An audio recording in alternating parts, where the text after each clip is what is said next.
Assalamualaikum warahmatullahi wabarakatuh. Halo Tribuners, kembali lagi dalam program Tamu Kita Tribun Padang bersama saya Nika Afrilia. Nah, pada hari ini kita kedatangan tamu dari Rumah Moderasi Beragama UIN Imam Bonjol Padang. Telah hadir di studio kita ini Bang Aidil Aulia.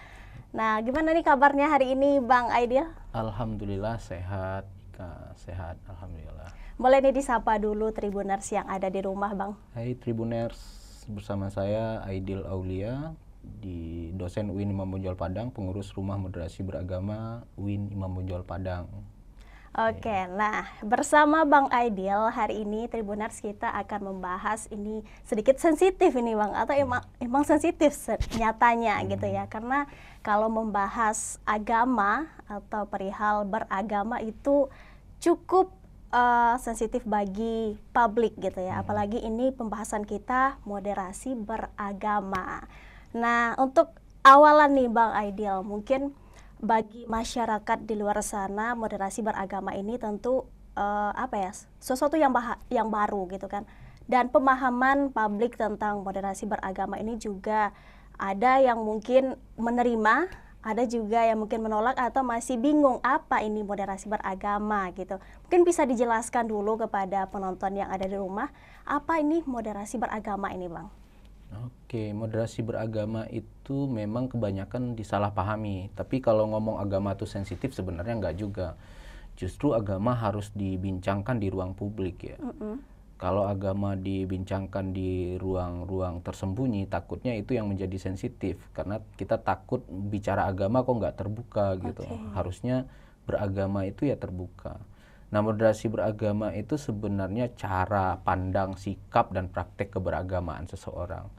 Jadi ngomongin moderasi beragama bukan sesuatu yang sensitif sebenarnya. Kalau kita mau memahami moderasi beragama itu dalam kerangka aksi, bahwasanya moderasi beragama itu tidak menyentuh ranah agamanya, tapi moderasi beragama itu menyentuh sikap dan praktek keberagamaan orang.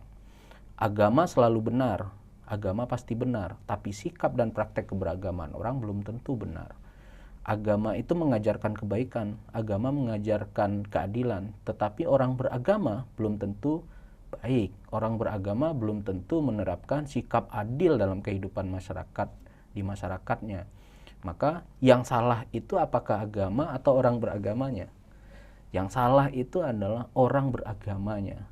Nah, terkadang orang dia mengaku beragama tapi tindak lakunya, laku lampahnya di masyarakat menunjukkan seolah-olah dia tidak beragama. Maka moderasi beragama sebenarnya adalah program yang melihat bahwasanya sikap dan praktek keberagamaan masyarakat itu ternyata ada yang keliru. Sikap dan praktek keberagamaan masyarakat itu ternyata ada yang harus dibenahi. Dalam rangka apa? Dalam rangka pola pikir keberagamaan, berbangsa dan bernegara. Itu sebenarnya konteksnya.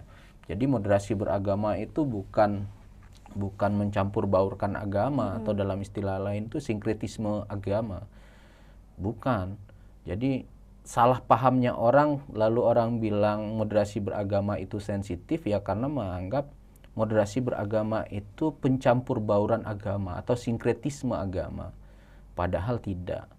Agama itu tidak bisa dicampurkan. Justru karena kata toleransi itu disebut toleransi, dia itu kan toleransi itu yang pertama itu harus ada perbedaan. Lalu yang kedua menghargai perbedaan. Nah, itu yang toleransi.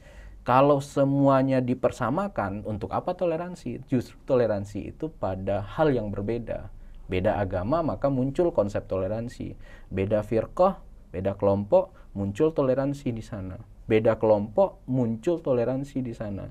Maka toleransi itu adalah menghargai perbedaan itu. Nah, itu konsepsi besar sebenarnya moderasi beragama itu. Jadi, melihat cara pandang, sikap, dan praktek keberagamaan seseorang. Jadi, bukan sesuatu yang sensitif sebenarnya untuk dibicarakan. Seharusnya emang dibahas di muka umum ini ya, harus terbuka gitu seharusnya. Iya, benar.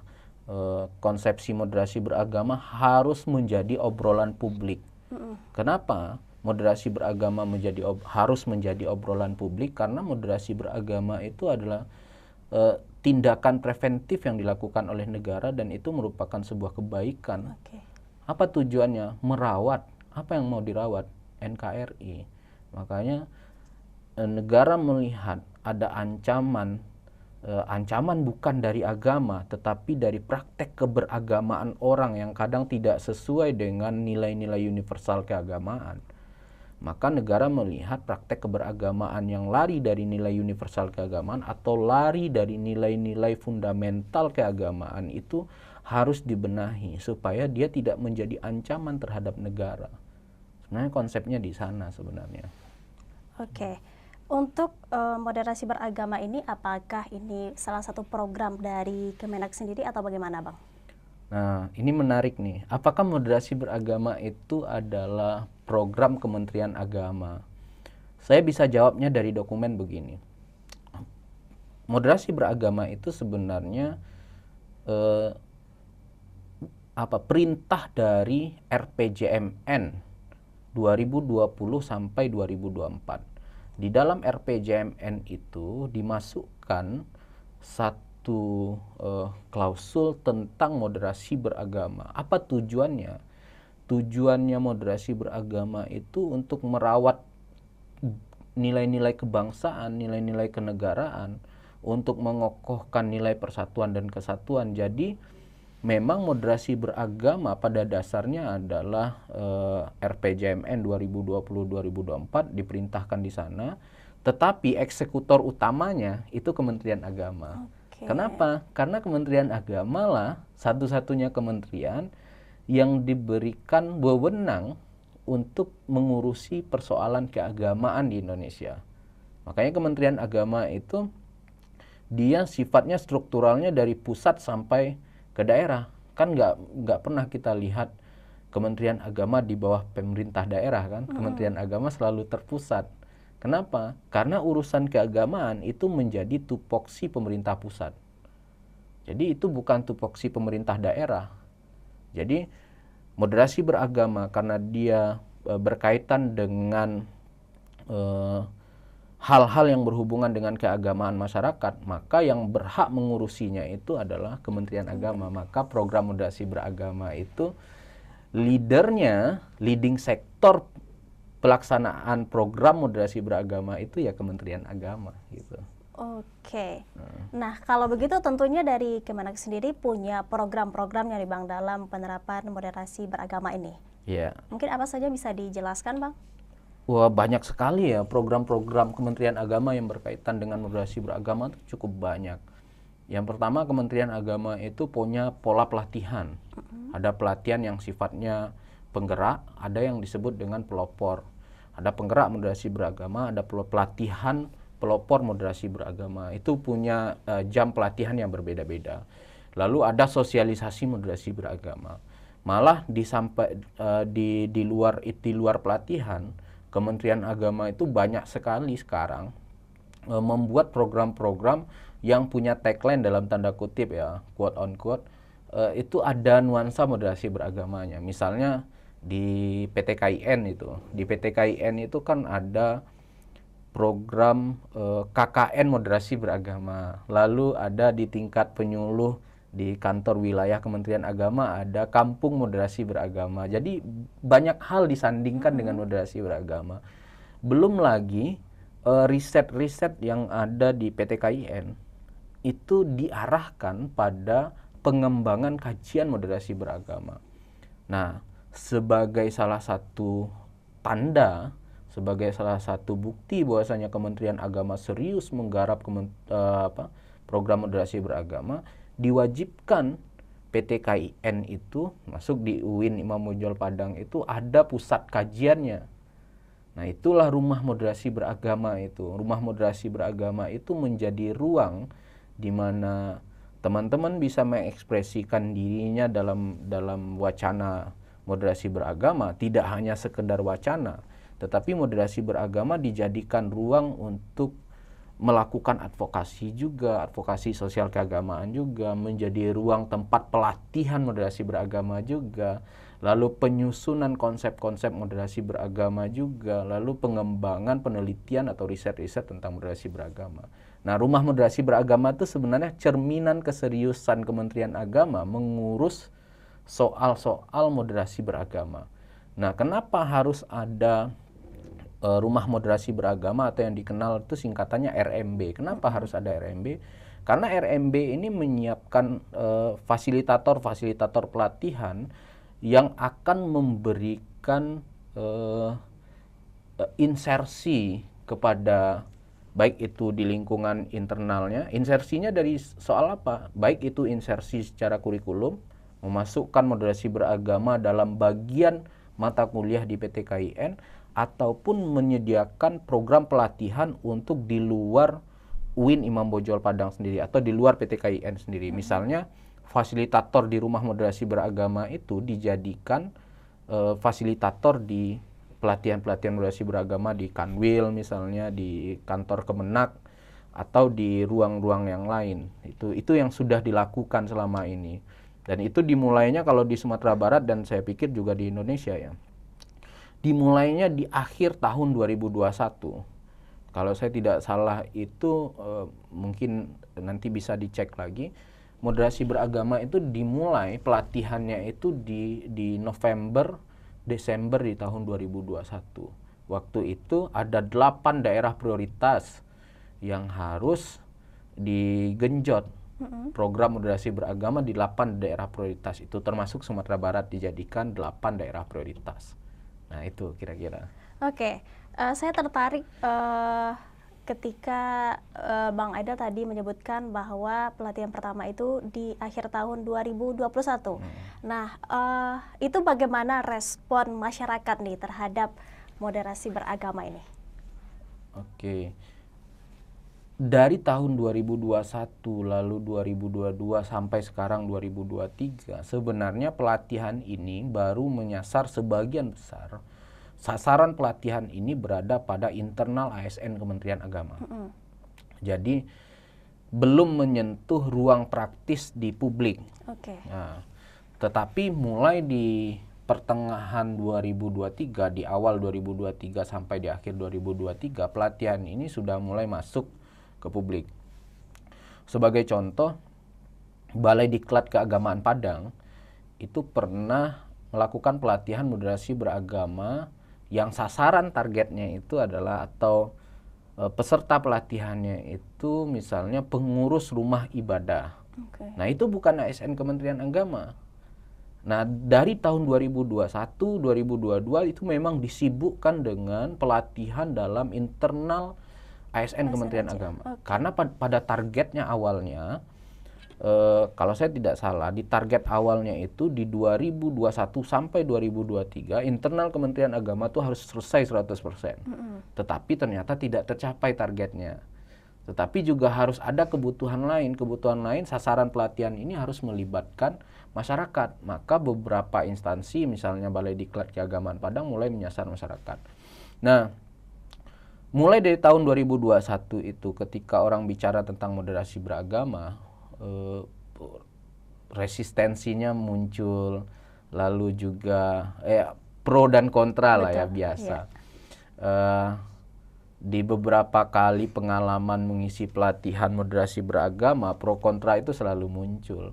Pro kontra, kenapa harus moderasi beragama? Kenapa agama ini harus dimoderasi? Nah, ungkapan-ungkapan itu ungkapan-ungkapan yang jamak kami dengar di ruang pelatihan tuh. Biasa saja kami dengar karena memang sudah berulang. Belum lagi gencarnya resistensi yang ditunjukkan oleh media sosial terhadap program moderasi beragama. Jadi kalau dilihat di beberapa platform media sosial itu sebenarnya misalnya kayak YouTube, saya baru ketemunya di YouTube yang banyak saya kumpulkan video-videonya itu ya, di YouTube, di Instagram, di TikTok, itu banyak orang menyebutkan moderasi beragama ini adalah salah satu program pendangkalan akidah sebenarnya. Ini adalah program pendangkalan akidah. Negara sedang mendangkalkan akidah umat supaya bisa menyamakan semua agama. Nah, itu narasi-narasi seperti itu muncul di media sosial tuh. Nah, itu berefek pada peserta pelatihan, maka muncul resistensi. Maka di awal-awal pelatihan selalu muncul itu ketika misalnya kita menghantarkan pelatihan itu dengan memulai pelatihan dengan apa yang Bapak Ibu khawatirkan terhadap program moderasi beragama itu selalu muncul Itu tuh. yang selalu Nah, keluar muncul ya. tuh. Yang pertama ini resistensi yang biasa muncul ya narasi-narasinya. Yang pertama moderasi beragama itu sama dengan sekularisasi agama. Memisahkan antara agama dan negara. Jadi orang yang membawa moderasi beragama itu adalah orang sekuler. Lalu moderasi beragama itu sama dengan liberalisme agama atau liberalisasi. Jadi orang-orang yang membawa moderasi beragama adalah orang-orang Islam liberal misalnya. Lalu moderasi beragama adalah tadi yang saya sudah sebutkan, moderasi beragama itu adalah sinkretisme agama, menyamakan semua agama. Lalu ada lagi kesalahpahaman karena salah dalam mengucapkan diksi. Tapi ini fatal sebenarnya. Moderasi agama itu sama dengan moderasi agama. Nah, kenapa fatal?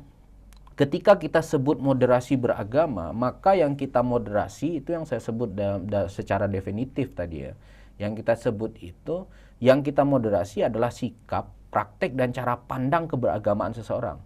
Itu moderasi beragama. Tetapi ketika kita sebut moderasi agama, maka yang dimoderasi itu justru adalah agamanya. Keyakinannya berarti Keyakinannya. Nah, ketika disebut moderasi agama, maka ini menjadi fatal. Maka muncul resistensi, agama kok dimoderasi? Agama itu kan udah moderat, Islam udah moderat kok, Islam rahmatan lil alamin, kenapa Islam harus dimoderasi? Nah, ini muncul dari kesalahpahaman dalam penggunaan narasi. Atau yang lain, moderasi beragama ini sama dengan modernisasi agama. Ini proyek barat yang dititipkan ke pemerintah. Nah, kalau begitu, kalau dipakai istilahnya moderasi beragama sama dengan modernisasi agama, berarti agama-agama yang ada sekarang itu agama-agama kuno yang perlu dimodernisasikan, diperbarui ya, diperbaharui gitu. Padahal bukan itu konteksnya gitu. Jadi kalau kita lihat sebenarnya narasi di media sosial, di YouTube itu lebih mengarah pada situ sih. Pendanaan moderasi beragama yang dituduhkan itu diinjeksikan dari dana asing misalnya, itu mempengaruhi mindset publik terhadap program moderasi beragama. Tapi begini Kak, ini bisa dipastikan program moderasi beragama yang mulai dari tahun 2021 sampai sekarang itu satu rupiah pun tidak pernah memakai dana asing. Itu dana yang dikeluarkan oleh APBN kita sendiri. Jadi kalau ada tuduhan misalnya moderasi beragama itu dibiayai asing untuk merongrong cara beragama atau merongrong agamanya orang Indonesia, itu dimentahkan oleh kenyataan bahwasanya memang program moderasi beragama ini sepeser pun tidak pernah memakai uang asing. Yang dipakai itu adalah uang APBN kita sendiri. Kenapa APBN? Karena dia diperintahkan oleh RPJMN 2020-2024. Dia sebagai visi misi presiden pada waktu itu. Nah, itu. Oke. Kemudian yang mau saya tanyakan sama Bang Aidil ini, moderasi beragama ini apakah itu untuk Islam saja, Bang? Iya. Nah, ini juga banyak nih. Sekarang kita harus pelan-pelan menyampaikan begini. Kenapa selama ini yang menjadi sasaran pelatihan moderasi beragama itu seolah-olah ya hanya orang Islam saja? Kita harus pahami negara kita ini mayoritasnya Islam. Betul. Jadi kalau ada yang harus dibenahi, maka pembenahan itu yang tampak itu justru karena kita mayoritas, maka yang tampak itu adalah Islam. Tapi begini, moderasi beragama ini nggak ada hubungan sangkut pautnya dengan salah satu agama. Semua agama itu punya potensi untuk melakukan tindakan-tindakan yang tidak moderat. Misalnya begini, ini karena kita mayoritas Islam saja. Misalnya begini, di India, pelaku kekerasan yang berbasis agama atau ekstremisme beragama, agamanya apa? Hindu kan? Iya. Karena kenapa Hindu melakukan itu? Karena mereka mayoritas. Maka dalam konsepsi pelatihan moderasi beragama itu sering disebutkan salah satu penyebab kenapa problem keberagamaan ini meningkat eskalasinya itu disebabkan oleh tirani mayoritas sebenarnya. Nah, seolah-olah mayoritas itu menguasai segalanya, mayoritas itu ingin menguasai semuanya, maka harus ikut mayoritas. Problemnya bukan di sana. Moderasi beragama tuh nggak ada sangkut pautnya dengan satu agama tertentu. Oh, ini hanya untuk orang Islam, tidak. Contohnya begini, di beberapa pelatihan, termasuk yang diadakan oleh Balai Diklat Keagamaan Padang itu, moderasi beragama itu sudah menyasar agama-agama lain juga. Makanya seperti kami melakukan pelatihan kemarin yang terbaru itu, yang terakhir yang saya ngisi itu di Payakumbuh. Di Payakumbuh itu menghadirkan ada susternya dari Katoliknya, ada dari Protestannya. Kemarin di Jambi juga begitu. Di Jambi itu kita menghadirkan semua agama, pemuka-pemuka agama. Lengkap itu, ada Hindunya, ada Buddhanya, ada Konghucunya, ada Islamnya tentu, ada Katoliknya, ada Protestannya. 6 agama itu lengkap semua. Setelah di Jambi, saya ngisi pelatihan di Sumatera Utara di bulan November kemarin. Di Sumatera Utara tuh lebih lengkap lagi. Ada pastornya, ada pendetanya, ada teolognya. Nah, itu semua agama. Ada Hindu, ada Buddha, ada Konghucu, ada Katolik, ada Protestan, ada Islam. Nah, ternyata setelah kita berdialog, kita bicara, berdiskusi dengan tokoh-tokoh agama-agama itu, ternyata problem keberagamaan itu terjadi pada semua agama. Terjadi pada semua agama. Jadi kalau di satu agama ada yang menafsirkan keagamaan dengan cara ekstrim, misalnya kekerasan, di agama lain ternyata juga punya problem yang sama. Cuman bedanya adalah ada yang muncul di permukaan, ada yang tidak muncul di permukaan. Jadi jangan sampai menghakimi yang muncul di permukaan itu karena kita mayoritas Islam, lalu yang muncul di permukaan adalah kasus-kasusnya itu Islam, lalu mengatakan Islam itu agama yang tidak moderat. Nah, tidak begitu, karena semua orang, semua agama, lalu semua kelompok itu punya potensi untuk melakukan tindakan yang tidak moderat itu. Karena moderat dan tidak moderat itu asalnya dari kepala, dari pikiran. Pikiran itu turun menjadi tindakan, dari sikap sebenarnya. Maka moderat tidak bisa dilihat dari tampilan seseorang. Ya, makanya ada orang bilang ciri-ciri terorisme itu misalnya berjenggot. Nah, itu keliru. Ciri-ciri orang ekstrim, orang radikal itu misalnya celananya cingkrang, jenggotnya panjang, lalu jidatnya hitam gitu misalnya. Itu keliru. Kenapa? Kelompok ekstrim itu tidak bisa dilihat dari penampilannya. Moderat tidak ditentukan oleh penampilan seseorang. Apakah lagi kita berada di alam demokrasi? Tampilan fisik mau fashionnya kayak apapun dijamin kan, kebebasan berekspresi. Nah, maka kalau ada yang bercadar silakan, ya nggak bercadar juga silakan. Karena ini soal furu'iyah di dalam konsep keagamaan kan. Yang salah itu adalah mengidentifikasi teman-teman yang bercadar itu sebagai teman-teman yang gerakan ekstrim. Padahal belum tentu. Karena atribut seseorang tidak menentukan sikapnya. Bisa saja atributnya seperti misalnya ada orang yang kayak preman gitu kan. Pakaian sehari-harinya kayak preman. Tahu-taunya dia intelektual misalnya. Betul. Ya kan nggak bisa dinilai kan dari atribut orang. Maka jangan dipahami moderasi beragama tuh menyasar kelompok tertentu. Ada lagi misalnya ada orang mengatakan begini, oh moderasi beragama ini menyasar kelompok Salafi dan Wahabi. Nah itu juga muncul tuh pernyataan-pernyataan seperti itu. Padahal nggak juga. Mau dia berjenggot, mau dia sebagaimanapun dia mengekspresikan keberagamaannya, selama dia tidak melanggar indikator yang dipakai dalam moderasi beragama, maka dia disebut moderat.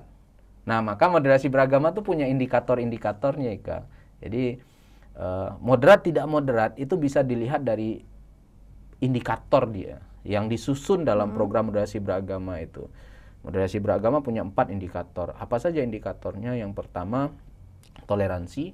yang kedua anti kekerasan, lalu yang ketiga komitmen kebangsaan, lalu yang keempat penghargaan atau penerimaan terhadap tradisi. Nah, kalau dia berpegang pada 4 indikator ini, dia tidak bisa disebut tidak moderat. Misalnya mau penampilan dia kayak apapun, misalnya dia tidak melakukan kekerasan, dia komitmen terhadap kebangsaan, lalu dia toleransi terhadap orang lain dan dia menghargai tradisi orang. Nah, maka dia tidak disebut ekstrim. Nah, itu sebenarnya. Pokoknya jangan lari dari 4 indikator deh kalau dalam kerangka berpikir moderasi beragama ya. Jangan lari dari 4 indikator deh gitu. Gitu kira-kira. Oke. Karena tadi Abang bilang kalau moderasi beragama ini bukan untuk Islam saja. Nah, setelah jalan selama berapa di 2 tahun, 3 tahun, bagaimana resistensi di masyarakat itu sekarang ini? Apakah dari luar agama Islam juga ada penolakan atau hanya Islam saja nih yang menolak gitu? Oke. Program moderasi beragama sebenarnya kalau resistensi di kalangan ASN Kementerian Agama itu sudah sangat berkurang sekarang ya. Karena mungkin di tahun 2021 karena program ini baru, lalu ada shock terhadap kata-kata moderasi. Lalu terjadi resistensi. Nah, selama lebih kurang 3 tahun berjalan, itu mulai ada normalisasi kesadaran sebenarnya. Bahwasanya moderasi beragama ini adalah tindakan preventif, moderasi beragama ini muatannya baik, muncul kesadaran itu. Nah, lalu di masyarakat bagaimana? Nah, tetap di masyarakat ini pro dan kontra pasti terjadi lah. Karena ada beberapa masyarakat yang mencari tahu sendiri tentang moderasi beragama lalu mendapatkan injeksi informasi dari media sosial seperti platform YouTube, lalu macam-macam lah ya. Lalu ketika dia ketemu informasi yang misalnya mengatakan moderasi beragama itu jelek, negatif terhadap moderasi beragama, maka pengetahuannya tentang moderasi beragama ya sebatas itu, moderasi beragama itu jelek. Nah, kalau ada masyarakat yang masuk dalam ruang diskursus moderasi beragama yang agak dalam, dia sudah ikut pelatihan, dia sudah mengalami sendiri tentang bagaimana program moderasi beragama, maka muatannya akan lebih soft gitu. Jadi pro kontra biasalah ya terjadi itu. Jadi kalau disebut resistensi sih nggak sedalam waktu atau sekeras waktu 2021. Sekarang orang sudah menganggap moderasi beragama ini sebagai diskursus publik gitu. Artinya pembicaraan publik yang siapapun bisa membicarakan tentang moderasi beragama. Jadi bukan sesuatu yang sakral untuk dibicarakan. Apalagi sesuatu yang tabu untuk dibicarakan, tidak. Karena memang moderasi beragama itu pesannya baik. Lalu nilai-nilai yang dibawanya adalah nilai-nilai kebaikan. Maka selama nilai-nilai yang dibawa adalah nilai-nilai kebaikan, pesan-pesan yang dibawa adalah pesan-pesan kebaikan, buat apa resistensi terhadap sesuatu yang baik? Kan sederhana itu cara berpikirnya gitu. Oke, untuk di awal-awal tadi apakah tentu ada sasarannya ke non-muslim nih Bang? Apakah mereka juga ada yang menolak gitu Bang? Oh iya, tentu. Makanya saya bilang di semua agama sebenarnya anti juga ya terhadap moderasi beragama ini. Saya nggak bisa eksplor lebih jauh ya tentang agama lain. Misalnya apakah di Kristen terjadi penolakan tentang moderasi beragama, saya nggak bisa jawab. Tapi apakah moderasi beragama itu dapat tantangan dari kelompok yang lain? Iya. Misalnya di kelompok yang bicara tentang kebebasan beragama dan berkeyakinan, moderasi beragama ini merupakan ruang yang bagi mereka ini menghimpit atau mengeliminasi program-program yang dibuat oleh kelompok yang bicara tentang kebebasan dan berkeyakinan. Maka moderasi beragama dianggap ancaman. Kenapa? Kenapa dianggap ancaman? Karena pemerintah mulai mengatur ruang privat orang. Ruang privat, ini beragama yang baik tuh begini, beragama yang tidak baik tuh begini. Nah, itu bagi kelompok KBB ya, kelompok kebebasan KKB, itu kelompok kekerasan bersenjata gitu. Bukan, kelompok kebebasan beragama dan berkeyakinan. moderasi beragama itu dianggap sebagai ancaman baru terhadap kebebasan beragama seseorang. Kenapa? Karena dianggap negara sudah mulai cawe-cawe soal ruang privat seseorang. Nah, justru tantangan paling keras dari kelompok itu. Tapi sepanjang perjalanan ini ya, mulai dari 2022 muncul gerakan civil society yang seperti itu. Lalu sebenarnya teman-teman yang menaungi program moderasi beragama di Indonesia ini sebenarnya juga teman-teman yang berlatar belakang aktivis dari kajian kebebasan beragama dan berkeyakinan. Maka ini tinggal dialognya saja sebenarnya, mencari melting potnya, ruang peleburannya atau melting pointnya, di mana isu kebebasan beragama dan berkeyakinan itu, lalu di mana isu moderasi beragama sebenarnya itu menjadi ruang dialog, ruang pertemuan. Harusnya, kalau menurut saya ya pribadi, teman-teman yang selama ini advokasi masalah kebebasan beragama dan berkeyakinan harusnya sangat merasa terbantu dengan program moderasi beragama. Kenapa?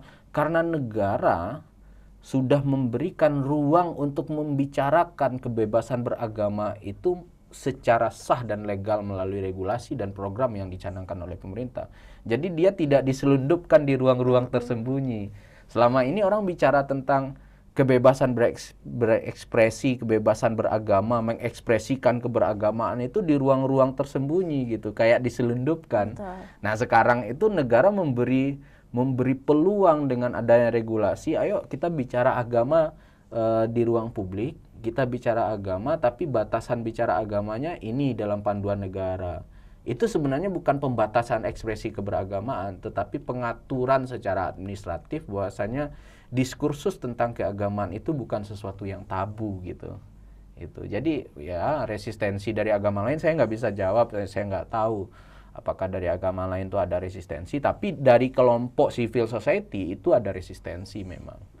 Dan itu ya bisa kita lihat saja sebenarnya ada beberapa kali konferensi, misalnya saya nggak mau sebut lembaga ya, di Jogja itu ada konferensi tentang tema ini, lalu teman-teman yang berkecimpung dalam gerakan moderasi beragama juga ikut andil, maka ruang dialognya sebenarnya ketemu di sana, walaupun di ruang pertemuan itu banyak olok-olokan tentang moderasi beragama, banyak penentangan terhadap moderasi beragama, tetapi setelah ada ruang diskursus, diskusi bersama tentang moderasi beragama, justru apa yang teman-teman NGO, teman-teman civil society perjuangkan dulu di luar negara, sekarang diakomodir negara. Nah, itu plusnya di sana kalau kita melihat dalam kacamata atau perspektif gerakan civil society ya, gitu. Oke, moderasi beragama tentunya ada tujuannya nih untuk menekan radikalisme nih Bang, atau bahasanya dalam moderasi beragama ini radikalisme atau ekstremisme? Oke, saya selalu membahasakan begini, moderasi beragama ini sebenarnya bagian hulu. Hulu itu artinya moderasi beragama itu tindakan preventif. Jadi kalau kita bicara moderasi beragama, dia bicara mencegah orang untuk melakukan perbuatan ekstrim. Oke. Nah ini yang menarik nih. Negara sekarang mengurangi atau tidak lagi atau menghindari lah yang lebih tepat ya, penggunaan istilah-istilah radikalisme, fundamentalisme atau apalagi itu yang begitu-begitu ya. Kenapa? Karena ini menjadi perdebatan di publik. Misalnya begini, kalau disebut radikalisme, sekarang saya tanya, apakah orang beragama itu harus radikal? Jawabannya iya, orang beragama harus radikal. Radikal dalam arti kata, radikal itu kan asal katanya roots. Roots itu mengakar. Seorang beragama, dia harus mengakar sampai ke akar-akarnya. Itu orang beragama tuh. Maka orang beragama harus radikal kan. Lalu fundamentalis. Nah, ini sering digunakan fundamentalisme gitu. Apakah seorang beragama tuh harus fundamental? Iya, fundamentalis itu kan artinya mendasar.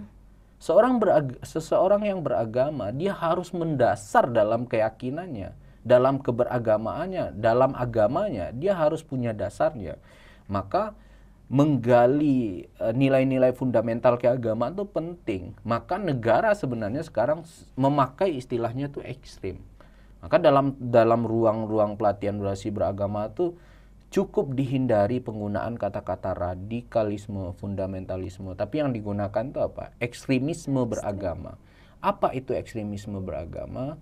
Sikap cara pandang keberagamaan yang melampaui batas dari agama itu sendiri.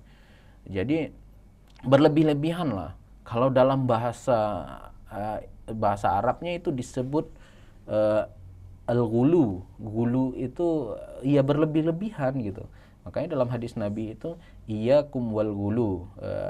Hindarilah perbuatan yang melebih-lebihi atau berlebihan gitu. Nah, maka ekstrim itu adalah tindakan yang berlebihan. Maka itu yang digunakan. Misalnya begini. Saya cerita tentang RAN PE, ada Perpres nomor 7 tahun 2021. RAN PE itu Rencana Aksi Nasional Penanggulangan Ekstremisme Berbasis Kekerasan yang Menuju Terorisme. Itu yang digunakan istilahnya adalah ekstremisme beragama. Jadi bukan radikalisme beragama. Okay. Ya, yang digunakan tuh ekstrim. Jadi kalau saya ngajak Tribuners ini ya sekarang kita agak bijak menggunakan diksi gitu. Karena setiap diksi itu punya muatan filosofisnya masing-masing, punya muatan sosiologisnya masing-masing.